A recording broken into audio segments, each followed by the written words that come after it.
ನಮಸ್ಕಾರ ಸ್ನೇಹಿತರೆ, GCV ಚಾನಲ್ಗೆ ನಿಮಗೆ ಸ್ವಾಗತ. ಮುಕ್ತಿಯನ್ನು ಪಡೆಯಲು ನಿಮ್ಮೆಲ್ಲರ ಆಸಕ್ತಿ ಮತ್ತು ಕಾತರವನ್ನು ನೋಡಿ ನನಗೆ ತುಂಬ ಸಂತೋಷವಾಯಿತು. ಕೇವಲ ಮುಕ್ತಿಯನ್ನು ಪಡೆಯಬೇಕು ಎನ್ನುವ ಯೋಚನೆಯೇ ನಮ್ಮಲ್ಲಿ ಒಂದು ವಿಧವಾದ ಶಾಂತಿಯನ್ನು ಕೊಡಬಲ್ಲದು. ಮುಕ್ತಿಯ ಬಗ್ಗೆ ಯೋಚಿಸಲು ಸಹ ಸಾಕಷ್ಟು ಜೀವನದ ಮೆಚ್ಯೂರಿಟಿ ಇರಬೇಕು. ಇದು ನಿಮಗೆ ನೆನಪಿರಲಿ, ಮುಕ್ತಿಯನ್ನು ಪಡೆಯಲು ಎಲ್ಲರೂ ಅರ್ಹರು. ಶ್ರೀಕೃಷ್ಣನು ಯೋಗಿ, ಶುಕನು ತ್ಯಾಗಿ, ಜನಕ ರಾಜ, ವಸಿಷ್ಠ ಪುರೋಹಿತ, ಕರ್ಕಟಿ ರಾಕ್ಷಸಿ, ಎಲ್ಲರಿಗೂ ಮುಕ್ತಿ ಸಿಕ್ಕಿದೆ. ಮುಕ್ತಿಗೆ ವ್ಯಕ್ತಿಯ ವೃತ್ತಿ, ಜಾತಿ, ಕುಲದ ಜೊತೆ ಸಂಬಂಧವಿಲ್ಲ. ವೃತ್ತಿಯನ್ನು ನಿಮಿತ್ತ ಮಾತ್ರವಾಗಿ ಮಾಡಿ ಆ ವೃತ್ತಿಯ ಫಲವನ್ನು ಭಗವಂತನಿಗೆ ಅರ್ಪಿಸಿದರೆ ಅದೇ ಕರ್ಮಯೋಗ, ಅದೇ ಮೋಕ್ಷ ಸಾಧನ, ಅದೇ ಮುಕ್ತಿ ಮಾರ್ಗ. ಎಲ್ಲರೂ ಮುಕ್ತಿಯನ್ನು ಪಡೆಯಲು ಅರ್ಹರು. ನಿಮ್ಮೆಲ್ಲರಿಗೂ ಇರುವ ಕಾತರ ಮತ್ತು ಆಸಕ್ತಿಯನ್ನು ಪರಿಗಣಿಸಿ ಸಾಧ್ಯವಾದರೆ ಮುಂದಿನ ದಿನಗಳಲ್ಲಿ ಅಷ್ಟಾವಕ್ರ ಗೀತೆಯ ಕೆಲವಾರು ಬಹುಮುಖ್ಯ ಆಯ್ದ ಶ್ಲೋಕಗಳನ್ನು ನಮ್ಮ ಜೀವನದ ಉದಾಹರಣೆಗಳ ಸಹಿತ ವಿವರಿಸಿ ಹೇಳಲು ಪ್ರಯತ್ನಿಸುತ್ತೇನೆ. ಆ ವಿವರಣೆಗಳು ವಿವಿಧ ಕೋಣಗಳಲ್ಲಿ ಇರುವುದರಿಂದ ಅವು ನಿಮಗೆ ಆ ಶ್ಲೋಕದ ಅರ್ಥವನ್ನು ಮತ್ತಷ್ಟು ಅರ್ಥಪೂರ್ಣವಾಗಿ ಗ್ರಹಿಸಲು ಸಹಾಯ ಮಾಡುತ್ತವೆ. ಅವುಗಳನ್ನು ನಿಮಗೆ ವಿವರಣೆ ಮತ್ತು ಉದಾಹರಣೆ ಸಮೇತ ವಿವರಿಸುವ ಉದ್ದೇಶ ಅಷ್ಟಾವಕ್ರ ಶ್ಲೋಕಗಳನ್ನು ಮತ್ತಷ್ಟು ಅರ್ಥಪೂರ್ಣವಾಗಿ ನಿಮಗೆ ಅರ್ಥ ಮಾಡಿಸೋಣ ಎನ್ನುವುದು. ಸಾಧ್ಯವಾದರೆ ಮುಂದಿನ ದಿನಗಳಲ್ಲಿ ನಾನು ಅದನ್ನು ಮಾಡುತ್ತೇನೆ. ಈ ಅಷ್ಟಾವಕ್ರ ಗೀತೆಯಲ್ಲಿ 20 ಅಧ್ಯಾಯಗಳು ಇವೆ. ಇದರಲ್ಲಿ ಸುಮಾರು 300 ಶ್ಲೋಕಗಳು ಇವೆ. ನಾನು ಅವೆಲ್ಲವನ್ನು 5 ಭಾಗಗಳಲ್ಲಿ ವಿಡಿಯೋ ಮಾಡಲಿದ್ದೇನೆ. ಮೊದಲ 2 ಭಾಗ ಆಗಲೇ ಯೂಟ್ಯೂಬ್ನಲ್ಲಿ ಲಭ್ಯವಿವೆ. ಇದು ಅಷ್ಟಾವಕ್ರ ಗೀತೆಯ 3ನೆಯ ಭಾಗ. ಮುಂದಿನ ದಿನಗಳಲ್ಲಿ 4 ಮತ್ತು 5ನೆಯ ಭಾಗ ಅಪ್ಲೋಡ್ ಮಾಡುತ್ತೇನೆ. ಈಗ ನೀವು ಭಾಗ 3 ಆಲಿಸಿ ಅಭ್ಯಾಸ ಮಾಡಿ. ಮುಂದಿನ ದಿನಗಳಲ್ಲಿ ಭಾಗ 4, ಭಾಗ 5 ನಿಮಗೆ ಯೂಟ್ಯೂಬ್ನಲ್ಲಿ ಆದಷ್ಟು ಬೇಗ ಸಿಗುತ್ತವೆ ಎಂದು ಹೇಳುತ್ತಾ, ಮುಕ್ತಿಗೆ ಅಷ್ಟು ಶಕ್ತಿ ಇಲ್ಲದೇ ಇದ್ದರೆ ಜನಕರಾಜನು ಅಷ್ಟಾವಕ್ರ ಋಷಿಯ ಪಾದದ ಬಳಿ ಕುಳಿತು ನನಗೆ ಜ್ಞಾನವನ್ನು ಬೋಧಿಸು ಎಂದು ಬೇಡಿಕೊಳ್ಳುತ್ತಿರಲಿಲ್ಲ. ಏಕೆಂದರೆ ರಾಜನೂ ಸಹ ಗುಲಾಮ. ಅದು ಹೇಗೆಂದರೆ, ಹಿಂದೆ ಪ್ರಜೆಗಳು ಸೈನಿಕರಿಗೆ ವಂದಿಸುತ್ತಿದ್ದರು. ಕಾರಣ ಮಂತ್ರಿಗಳು ಪ್ರಜೆಗಳಿಗಿಂತ ಶಕ್ತಿವಂತರು ಎನ್ನುವ ಕಾರಣಕ್ಕೆ. ಅದೇ ರೀತಿ ಸೈನಿಕರು ಸೇನಾನಾಯಕನಿಗೆ, ಸೇನಾನಾಯಕ ಮಂತ್ರಿಗೆ, ಮಂತ್ರಿ ರಾಜನಿಗೆ ವಂದಿಸುವರು. ಒಬ್ಬರು ಮತ್ತೊಬ್ಬರಿಗಿಂತ ಶಕ್ತಿವಂತರು ಎನ್ನುವ ಕಾರಣಕ್ಕೆ ಅವರು ಅವರ ಮೇಲಾಧಿಕಾರಿಗೆ ವಂದಿಸುವರು. ಇಲ್ಲಿ ಮೇಲಿನವರು ಅಧಿಕಾರಿ, ಕೆಳಗಿನವರು ಅವರಿಗೆ ಗುಲಾಮರು. ಆ ಎಲ್ಲ ಅಧಿಕಾರಿಗಳ ಮೇಲಿರುವ ವ್ಯಕ್ತಿ ರಾಜ. ರಾಜನೂ ಸಹ ಋಷಿ ಮುನಿಗಳಿಗೆ ವಂದಿಸುವನು. ಅದಕ್ಕೆ ಕಾರಣ ರಾಜ ಎಲ್ಲರಿಗೂ ಅಧಿಕಾರಿ, ಆದರೆ ರಾಜನು ಅವನ ಮನಸ್ಸಿಗೆ ಗುಲಾಮ. ಈ ಋಷಿಮುನಿಗಳು ಎಷ್ಟು ಶಕ್ತಿವಂತರೆಂದರೆ ಮನಸ್ಸನ್ನು ಗೆದ್ದು ಮನಸ್ಸನ್ನೇ ಗುಲಾಮನನ್ನಾಗಿ ಮಾಡಿಕೊಂಡವರು. ಹಾಗಾಗಿ ಮನಸ್ಸಿನ ಗುಲಾಮನಾದ ರಾಜ ಮನಸ್ಸಿನ ಅಧಿಕಾರಿಯಾದ ಋಷಿಮುನಿಗಳಿಗೆ ವಂದಿಸುವನು. ಈಗ ರಾಜರ ಆಳ್ವಿಕೆ ಇಲ್ಲದೇ ಇದ್ದರೂ ಅಧಿಕಾರಿ ಮತ್ತು ಗುಲಾಮರ ಸ್ಥಿತಿ ಹಾಗೆಯೇ ಇದೆ. ಮೂಲ ಕಾರಣ ಸ್ವಲ್ಪ ಬೇರೆಯಾಗಿದ್ದರೂ ಈಗಲೂ ಗುರುಗಳು, ಋಷಿಗಳು ಎಲ್ಲರಿಂದಲೂ ವಂದಿಸಲ್ಪಡುತ್ತಿದ್ದಾರೆ. ನೀವು ನಿಮ್ಮ ಮನಸ್ಸಿನ ಗುಲಾಮಗಿರಿಯಿಂದ ಹೊರಬರಲು ನಿಮಗೆ ಧ್ಯಾನ ಮತ್ತು ಈ ಅಷ್ಟಾವಕ್ರ ಗೀತೆ ಸಹಾಯ ಮಾಡುತ್ತವೆ ಎಂದು ಹೇಳುತ್ತಾ, ಈಗ ಅಷ್ಟಾವಕ್ರ ಗೀತೆಯ ಭಾಗ 3 ಆರಂಭ ಮಾಡುತ್ತಿದ್ದೇನೆ. ಅಧ್ಯಾಯ 10. ಅಷ್ಟಾವಕ್ರ ಹೇಳಿದನು, ವೈರಿಯಾದ ಕಾಮ, ಅನರ್ಥಕ್ಕೆಲ್ಲ ಕಾರಣವಾದ ಅರ್ಥ, ಇವೆರಡಕ್ಕೂ ಕಾರಣವಾದ ಧರ್ಮ, ಇವನ್ನು ತ್ಯಜಿಸಿ ಎಲ್ಲವನ್ನೂ ಅನಾದರದಿಂದ ನೋಡು.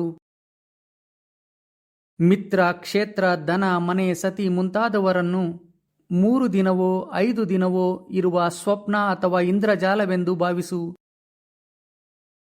ತೃಷ್ಣೆ ಎಲ್ಲೆಲ್ಲಿ ಇದೆಯೋ ಅಲ್ಲೆಲ್ಲ ಸಂಸಾರ ಇದೆ.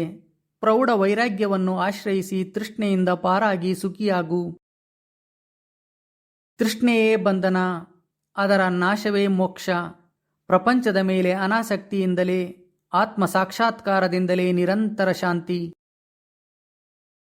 ನೀನು ಏಕ ಚೇತನ ಶುದ್ಧ. ವಿಶ್ವ ಜಡ ಮತ್ತು ಅಸತ್ತು. ಅವಿದ್ಯೆಯಲ್ಲಿ ಏನೂ ಇಲ್ಲ, ಆದರೂ ತಿಳಿಯಬೇಕೆಂಬ ಆಸೆ ನಿನ್ನಲ್ಲಿ ಹೇಗೆ ಇರುವುದು? ನೀನು ಜನ್ಮ ಜನ್ಮದಲ್ಲಿಯೂ ರಾಜ್ಯ, ಸುತರು, ಸತಿಯರು, ದೇಹ ಮತ್ತು ಸುಖಕ್ಕೆ ಆಸಕ್ತನಾಗಿದ್ದರೂ ಅವನ್ನೆಲ್ಲ ಕಳೆದುಕೊಂಡಿರುವೆ. ಅರ್ಥ, ಕಾಮ, ಪುಣ್ಯ ಕರ್ಮಗಳು ಸಾಕು.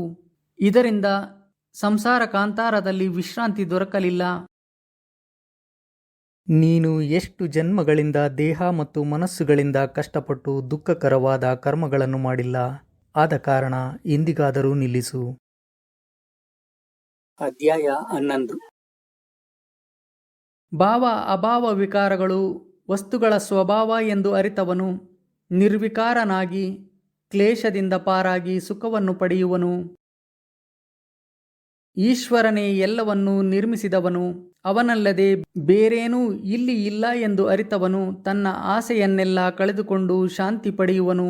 ಅವನು ಯಾವುದಕ್ಕೂ ಆಸಕ್ತನಲ್ಲ.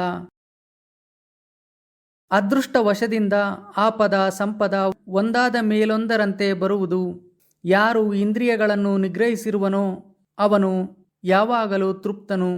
ಅವನು ಏನನ್ನೂ ಇಚ್ಛಿಸುವುದೂ ಇಲ್ಲ, ಯಾವುದಕ್ಕೂ ಶೋಕಿಸುವುದೂ ಇಲ್ಲ. ಸುಖ, ದುಃಖ, ಜನ್ಮ, ಮೃತ್ಯು ಇವೆಲ್ಲ ಒಬ್ಬನ ಅದೃಷ್ಟದ ಮೇಲೆ ನಿಂತಿವೆ.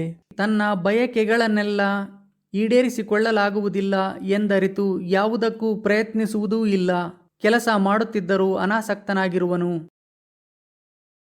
ಚಿಂತೆಯೇ ದುಃಖಕ್ಕೆ ಕಾರಣ, ಮತ್ಯಾವುದೂ ಅಲ್ಲ ಎಂಬುದನ್ನು ಅರಿತವನು ಅದರಿಂದ ಪಾರಾಗಿ ಎಲ್ಲ ಆಸೆಗಳನ್ನು ತೊರೆದು ಸುಖಿಯಾಗಿ ಶಾಂತನಾಗುತ್ತಾನೆ.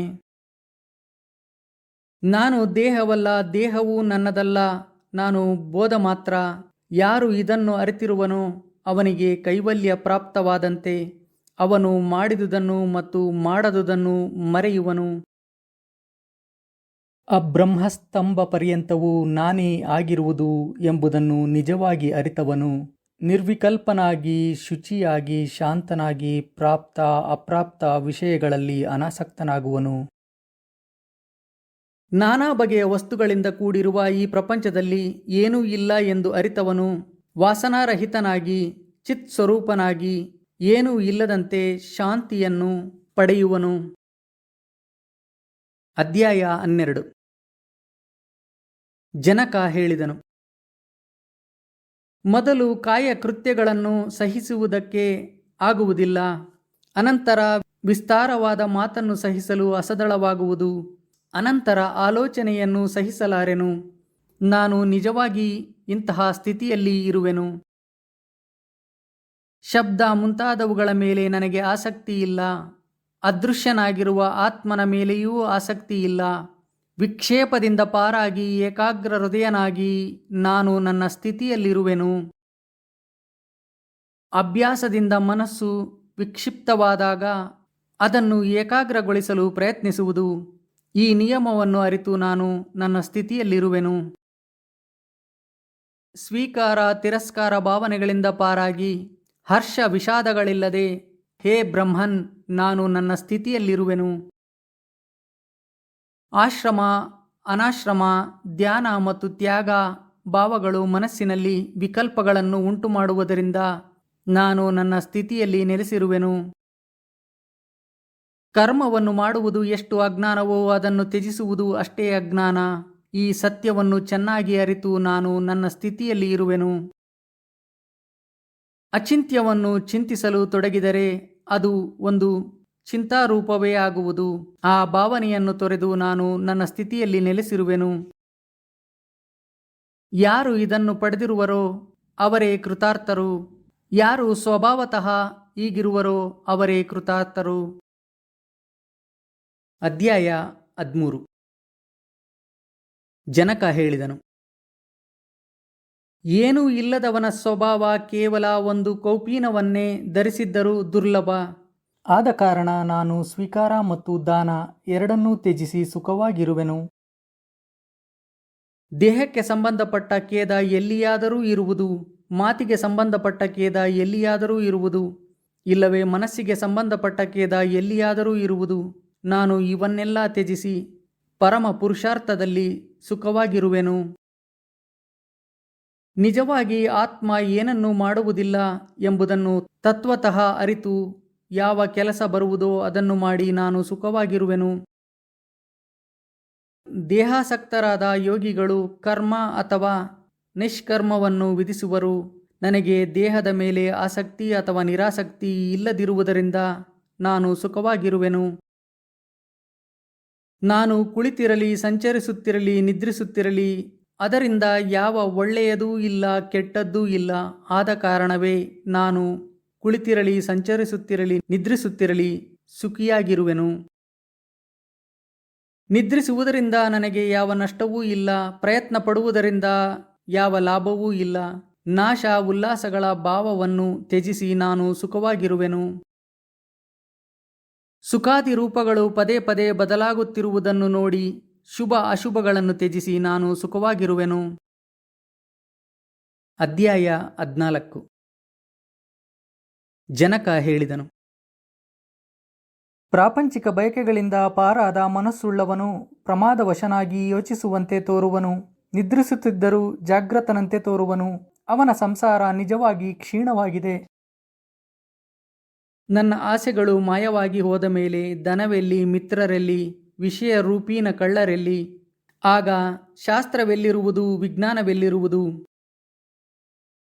ಯಾರು ಸಾಕ್ಷಿಯಂತೆ ಇರುವನೋ, ಪರಮಾತ್ಮನೋ, ಅವನನ್ನು ಅರಿತ ಮೇಲೆ ಬಂಧಮೋಕ್ಷಗಳ ವಿಷಯದಲ್ಲಿ ಅನಾಸಕ್ತನಾಗಿ ಮುಕ್ತಿಯನ್ನು ಪಡೆಯಲು ನನಗೆ ಇಚ್ಛೆಯೇ ಇಲ್ಲ. ಯಾರಲ್ಲಿ ಅಂತರ್ವಿಕಲ್ಪ ಶೂನ್ಯವಾಗಿ ಹೊರಗೆ ಸ್ವಚ್ಛಂದವಾಗಿ ಚಲಿಸುತ್ತಾ ಭ್ರಾಂತನಂತೆ ಇರುವನೋ, ಅವನ ಅವಸ್ಥೆಯನ್ನು ಆತನಂತೆ ಇರುವ ಮತ್ತೊಬ್ಬನು ಮಾತ್ರ ಅರಿಯಬಲ್ಲ. ಅಧ್ಯಾಯ 15. ಅಷ್ಟಾವಕ್ರ ಹೇಳಿದನು, ಸತ್ವ ಬುದ್ಧಿಶಾಲಿ ಎಲ್ಲೋ ಒಮ್ಮೆ ಉಪದೇಶವನ್ನು ಕೇಳಿದರೂ ಕೃತಕೃತ್ಯನಾಗಿ ಹೋಗುವನು. ಬದುಕಿರುವ ತನಕ ಜಿಜ್ಞಾಸೆ ಮೂಡುತ್ತಿದ್ದರೂ ಮತ್ತೊಬ್ಬನಿಗೆ ಅದು ಹೊಳೆಯುವುದೇ ಇಲ್ಲ. ವಿಷಯ ವಸ್ತುಗಳ ಮೇಲೆ ವೈರವೇ ಮೋಕ್ಷ, ಅದರ ಮೇಲಿನ ಆಸೆಯೇ ಬಂಧನ. ಇದೇ ಜ್ಞಾನ. ಇದನ್ನರಿತು ನಿನಗೆ ತೋರಿದಂತೆ ಮಾಡು. ಈ ಜ್ಞಾನವನ್ನು ಅರಿತರೆ ವಾಗ್ಮಿ ಮೂಕನಾಗುವನು, ಪ್ರಾಜ್ಞ ಜಡನಾಗುವನು. ಆದ ಕಾರಣವೇ ಯಾರು ಪ್ರಪಂಚವನ್ನು ಅನುಭವಿಸಬೇಕೆಂದು ಇರುವರೋ ಅವರು ಇದನ್ನು ಕೋರುವುದಿಲ್ಲ. ನೀನು ದೇಹವಲ್ಲ, ದೇಹವು ನಿನ್ನದಲ್ಲ. ನೀನು ಕರ್ತೃವೂ ಅಲ್ಲ, ಭೋಕ್ತೃವೂ ಅಲ್ಲ.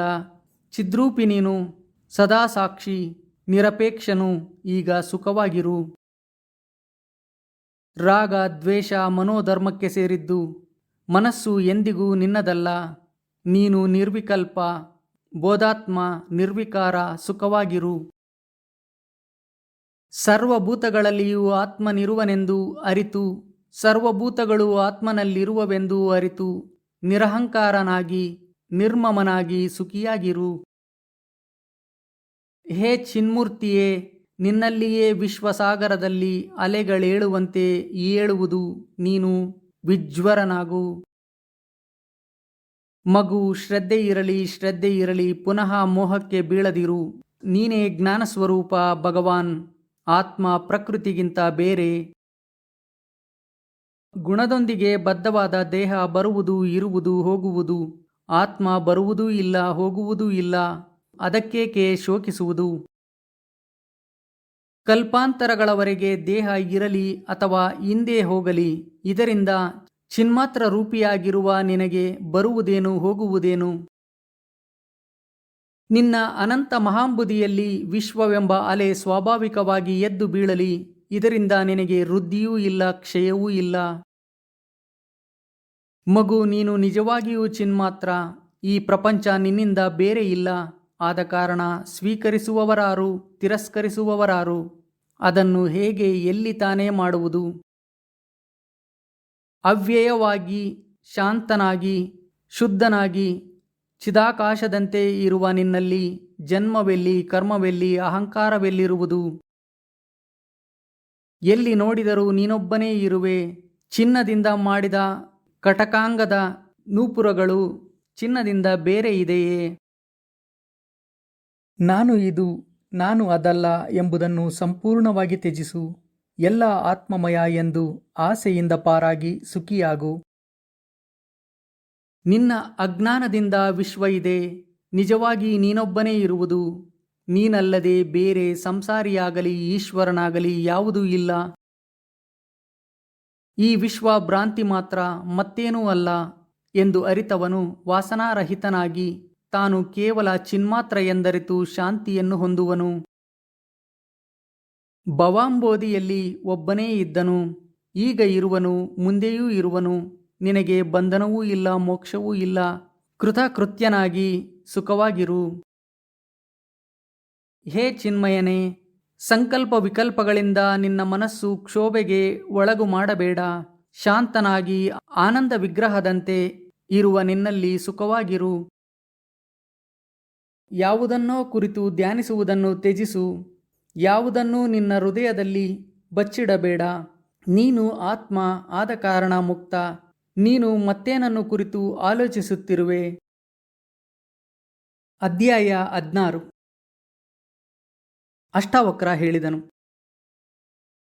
ಮಗು, ನೀನು ಶಾಸ್ತ್ರಗಳನ್ನು ಕುರಿತು ಬೇಕಾದಷ್ಟು ಮಾತನಾಡಬಹುದು ಅಥವಾ ಕೇಳಬಹುದು. ಆದರೆ ನೀನು ಇದನ್ನೆಲ್ಲ ಮರೆತ ಹೊರತು ಆತ್ಮನಲ್ಲಿ ಪ್ರತಿಷ್ಠಿತನಾಗುವುದಿಲ್ಲ. ನೀನು ಭೋಗಿಸಬಹುದು, ಕರ್ಮ ಮಾಡಬಹುದು, ಸಮಾಧಿಯನ್ನೂ ಅಭ್ಯಾಸ ಮಾಡಬಹುದು. ಆದರೂ ನಿನ್ನ ಚಿತ್ತ ವಸ್ತುಗಳ ಮೇಲೆ ಅತೀತವಾಗಿರುವುದನ್ನು, ಎಲ್ಲ ಆಸೆಗಳು ಎಲ್ಲಿ ಲಯವಾಗಿರುವುದೋ ಅದನ್ನು ಆಶಿಸುತ್ತಿರುವುದು. ಎಲ್ಲರೂ ಆಯಾಸ ಪಡುವುದರಿಂದ ದುಃಖಿಗಳು, ಆದರೆ ಇದು ಯಾರಿಗೂ ಗೊತ್ತಿಲ್ಲ. ಈ ಉಪದೇಶದಿಂದಲೇ ಧನ್ಯನಾದವನು ಮುಕ್ತನಾಗುವನು. ರೆಪ್ಪೆಯನ್ನು ಮುಚ್ಚಿ ತೆಗೆಯುವುದಕ್ಕೂ ಯಾರು ವ್ಯಥೆಪಡುವರು? ಅಂತಹ ಆಲಸ್ಯ ಧುರೀಣರಿಗೆ ಸುಖಪ್ರಾಪ್ತಿ, ಇತರರಿಗಲ್ಲ.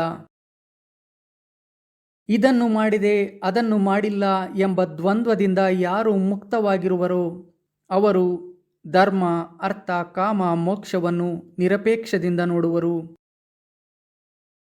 ವಿರಕ್ತ ವಿಷಯವನ್ನು ದ್ವೇಷಿಸುವನು, ರಾಗಿ ವಿಷಯವನ್ನು ಆಶಿಸುವನು. ಆದರೆ ಯಾರು ಸ್ವೀಕರಿಸುವುದೂ ಇಲ್ಲವೋ ತಿರಸ್ಕರಿಸುವುದೂ ಇಲ್ಲವೋ ಅವನು ವಿರಕ್ತನೂ ಅಲ್ಲ, ರಾಗಿಯೂ ಅಲ್ಲ. ನಿರ್ವಿಚಾರದಿಂದ ಎಲ್ಲಿಯವರೆಗೆ ಆಸೆ ಇರುವುದೋ ಅಲ್ಲಿಯವರೆವಿಗೂ ಸಂಸಾರ ಎಂಬ ತರುವಿನಲ್ಲಿ ಬೇಕು ಬೇಡ ಎಂಬ ರೆಂಬೆಕೊಂಬೆಗಳು ಇದ್ದೇ ಇರುತ್ತವೆ. ಪ್ರವೃತ್ತಿಯಿಂದ ರಾಗ ಹುಟ್ಟುವುದು, ನಿವೃತ್ತಿಯಿಂದ ಅದರ ಮೇಲೆ ದ್ವೇಷ ಹುಟ್ಟುವುದು. ಜ್ಞಾನಿ ನಿರ್ದ್ವಂದ್ವನಾಗಿ ಬಾಲನಂತೆ ಆತ್ಮನಲ್ಲಿ ಪ್ರತಿಷ್ಠಿತನಾಗುವನು. ಸಂಸಾರದಲ್ಲಿ ವಿರಾಗಿಯಾದವನು ದುಃಖದಿಂದ ಪಾರಾಗಲು ಅದನ್ನು ತ್ಯಜಿಸಲು ಇಚ್ಛಿಸುವನು.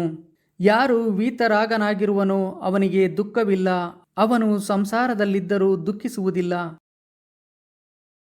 ಮೋಕ್ಷಾಕಾಂಕ್ಷಿಯಾಗಲು ಯಾರು ಅಭಿಮಾನಿಯಾಗಿರುವನೋ, ದೇಹ ತನ್ನದು ಎಂದು ಯಾರು ಭಾವಿಸುವನೋ ಅವನು ಜ್ಞಾನಿಯೂ ಅಲ್ಲ, ಯೋಗಿಯೂ ಅಲ್ಲ. ಅವನು ಕೇವಲ ದುಃಖಕ್ಕೆ ಭಾಗಿ. ಹರಿಹರ ಬ್ರಹ್ಮನೇ ನಿನಗೆ ಉಪದೇಶ ಕೊಟ್ಟರೂ ನೀನು ಎಲ್ಲವನ್ನೂ ಮರೆಯುವವರೆಗೂ ಆತ್ಮನಲ್ಲಿ ಪ್ರತಿಷ್ಠಿತನಾಗುವುದಿಲ್ಲ.